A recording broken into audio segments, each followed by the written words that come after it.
I'm here to give a talk about discomfort. The gifts of discomfort, in fact. And why would I choose to do that? Why would I choose to stand here and talk about a word that nobody really wants to experience? And here, where the motto is live life lovingly. What does it mean to live life with love? What does it mean to come from love? To choose love? To lead with love? If you follow New Thought philosophy, as I said earlier in the opening, it's understanding that we have the agency to choose our thoughts, to choose a loving thought. And growing up, going to the children's church, the Golden Key, run by the founder, Smiley, I got to learn about values. And most of these values turned into lessons. And the stories that she wrote that were taught in that church were often about how one creature exhibited trust or forgiveness or honesty or integrity. And it would be told through the story of a relationship where one was offering this virtue to another. And something that I've come to realize that was missing for me was I had to learn how to extend these values and virtues to myself. What would that look like if I could do that? What would that look like if I could trust myself? What would it look like if I had self-compassion? What would it look like if I had self-trust? So as I stand here today to talk about the gifts of discomfort, for me it begins with acknowledging honesty. So in choosing love, I have to first understand where I am on my emotional map. If love is the destination of my life's journey, then where's the "you are here" dot? How do you find that? So the practice for me is to allow myself to be as I am, to not try to change or fix any emotional state that I'm experiencing. Can it be okay? And how do we even find discomfort? Like, where does discomfort live in my body? What are the sensations of discomfort? How do I know that I'm in that state? What thoughts am I having when I feel uncomfortable? Is there resistance? Is there tension? It's interesting that the word discomfort describes the absence of the thing. It's not actually a word unto itself. It describes the lack of comfort, as if comfort is the point. And I just question, is life about comfort? Jordan Peterson talks about suffering, that this idea that resistance to what is the cause of suffering. That to transcend suffering, we just simply have to accept that it's here. There's pain, but suffering is the story we tell ourselves about the pain. It's the narrative that we attach to right now. Right now just is. Our experience of life is. And when we tell ourselves that there's something wrong with that there's some way in which I want my life to be different. There's some way that I want my life to be different.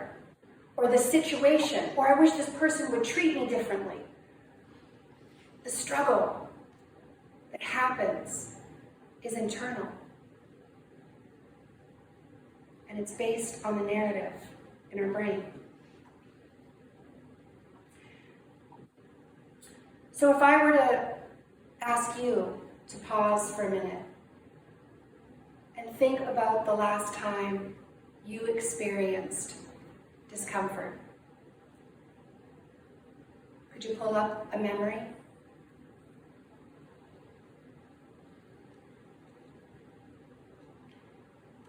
And as you sit with this memory, can you remember what that lack of comfort felt like in your body?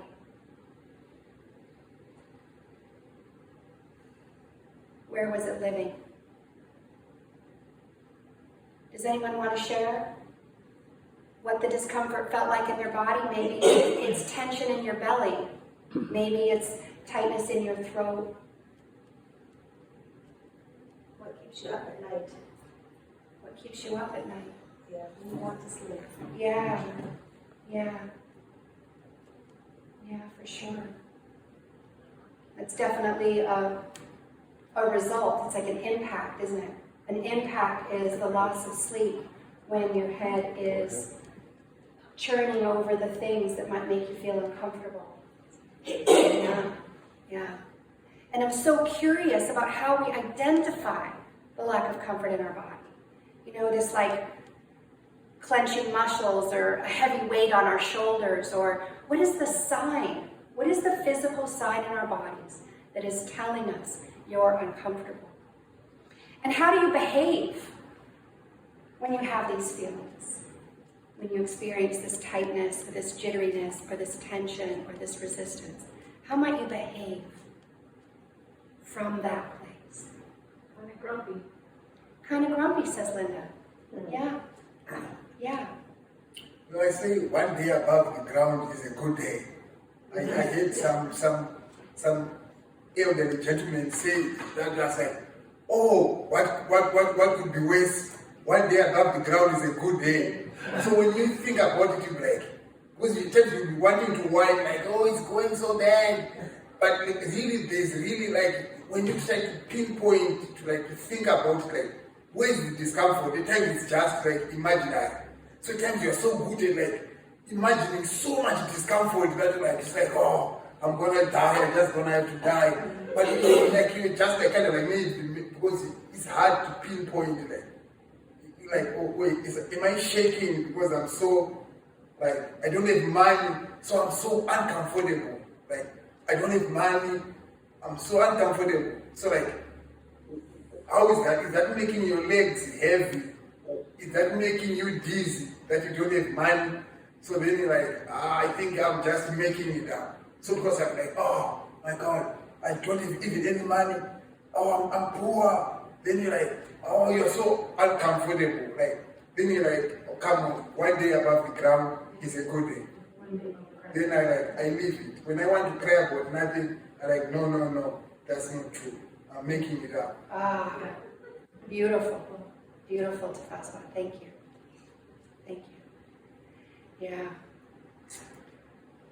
Yeah, so you were able to take the story, the narrative, and you were able to flip the switch, turn the key, and have a new reality. You changed your thinking, and you changed your reality. That's the essence of, the religion. The only religion is your truth, is what you're thinking, and that becomes your life. So what a perfect example. I know for me, when I am experiencing these physical sensations of discomfort, I withdraw, I shut down, I pull away. I'm even apathetic. I lose my empathy for myself, for others. I can't imagine you without anything. Well, and the thoughts that with the resistance thoughts, as I feel the physical sensation of discomfort, and then I notice what I'm actually doing, my action around the feeling is to withdraw and separate. And the story that I'm telling myself is some version of get over it. Right? It's some version of like, it's not okay. You know better. So now I'm in a self-critical headspace. And I'm making however I am wrong. Where's the love in that? Where's the compassion? Where's the grace and understanding? So if I take that same situation that made me feel uncomfortable, the same situation that may have come into your memory about the last time you felt uncomfortable. What happens if you turn some loving kindness towards yourself as the ideal parent? There, dear one. I understand that you don't like this feeling you're having right now. This too shall pass. And in it, in this feeling, there's information. There's information for you about what matters. In the resistance, there's a gift of knowledge, a gift of awareness. So you don't need to change or fix it. You need to make space for it to exist. Hi, I see you, discomfort. You are welcome here.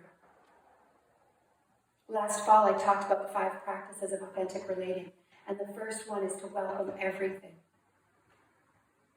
And in this way, when we embrace discomfort, when we welcome it, it starts to soften and dissolve. As we say, hi, there's a place for you here. I can breathe into the feeling of discomfort. I can make space for it, and I can say, what are you here to teach me? What are you here to teach me? Our animal instincts are essential. So we need to listen. When we go into fight, flight, or freeze, these are responses of our nervous system that are part of our DNA. And thank goodness. Because when we need to run from danger, we need to run from danger. So I'm so glad that that warning system exists in our bodies. It's one of the reasons we can survive as a species, because we know how to protect ourselves.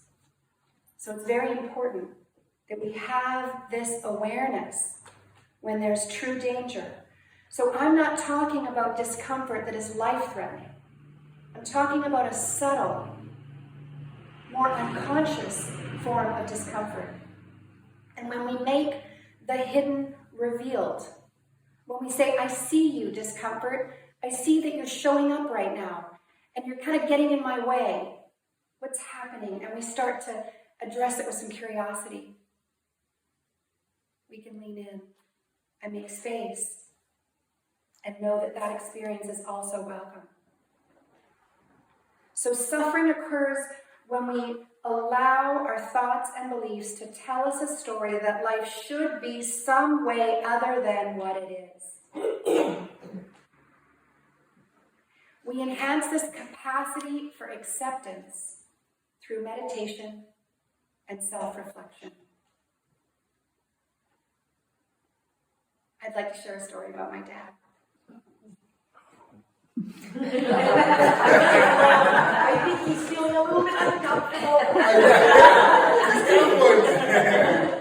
If you had told me 5 years ago that I would be defining one of the things about my dad is that he's a daily meditator, I would have been like, what? You're not talking about my dad. That's crazy. My dad would never meditate every day. He doesn't believe in that kind of, I don't know what I would have thought, but the truth is my dad is a daily meditator, and he's been a daily meditator for over 3 years. And this became a practice for him of accepting what is. And he turned inside and he decided that there is suffering in resisting what is. And as you age and you change and your body capacities aren't what they used to be, this is a fact of life. We will all be there. It has happened already to all of us. In some way, we are not as capable of something as we once were. We don't have the same bodies and meat suits that we once had. This is just a fact. And so how do we deal with that? And my father's answer was to turn within and to do a daily meditation on some story of acceptance. And through that, there is some peace, and there is some growth, there's some expansion, there's some ease in saying, I can't control what's happening, but I can control the story I'm telling myself about it. And I believe that this is part of the path forward to having more self-compassion and shifting our capacities to deal with what is, increasing our capacities. When your love of connection and intimacy is greater than your desire for comfort and same, you'll get curious about another way. We are adaptable beings. Look at where we've come from and where we are now. Look at the evolution of human species and what we have created, what we have invented. What exists on this planet that didn't exist 100 years ago. I mean, look at us. We're like amazing, this species. And there's things that are for better and there's things that are for worse. And how we are in connection with the land. And how we are in connection with the animals. And how we are in connection with each other. And as I say, in connection, there's also the opposite of disconnection. And all of these things are true simultaneously.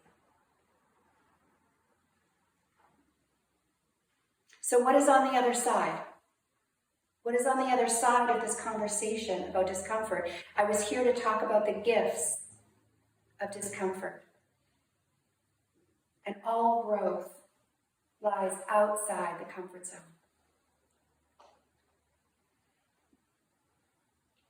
So what do we get? We get more. We get a wider, deeper, more complex version of ourselves. That's what we get. We get to take up more space. We get to expand the possibilities of what can be true in our lifetime.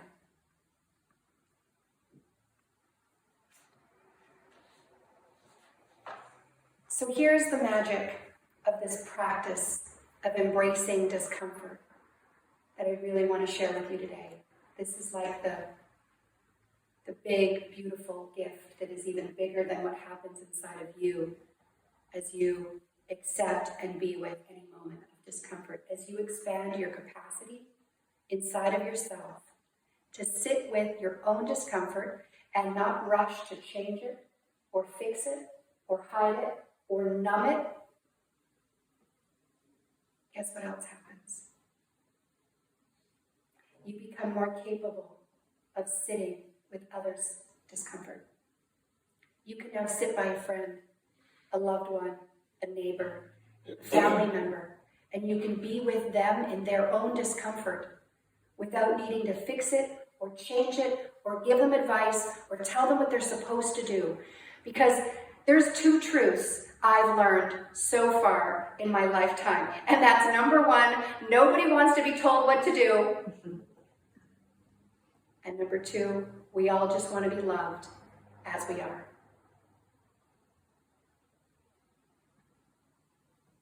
So as you practice being with your own discomfort, you expand your capacity to be with others' discomfort. And in that, you become the gift. You are now the gift. You, the walking embodiment of a practiced person who can sit with discomfort, becomes the gift to your neighbor, your friend, your loved one, your partner. And it ripples. And it spreads. And now there is more ease and more joy and more love in the world. This is my wish for myself. It's my wish for you. And it's my wish for all beings. Blessings. Thank you for listening to my talk today.